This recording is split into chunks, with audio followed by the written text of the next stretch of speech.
নির্বাচন কেমন হচ্ছে তা জনগণই মূল্যায়ন করবে বলে মন্তব্য করেছেন প্রধান নির্বাচন commissioner AMM Nasir Uddin. Commission সম্পূর্ণ নিরপেক্ষ অবস্থানে রয়েছে বলে উল্লেখ করেন তিনি।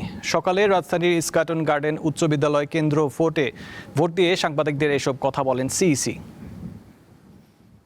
গ্রামে গঞ্জে মানুষ উৎসবের আনন্দে মেতে উঠেছে। তারা অনেক দিন পরে ভোটের যে একটা আমেজ যে সৃষ্টি হয়েছে, সবাই যে এখন ভোট দিতে পারবে, এই আনন্দ তাদেরও উদ্বেলিত করছে।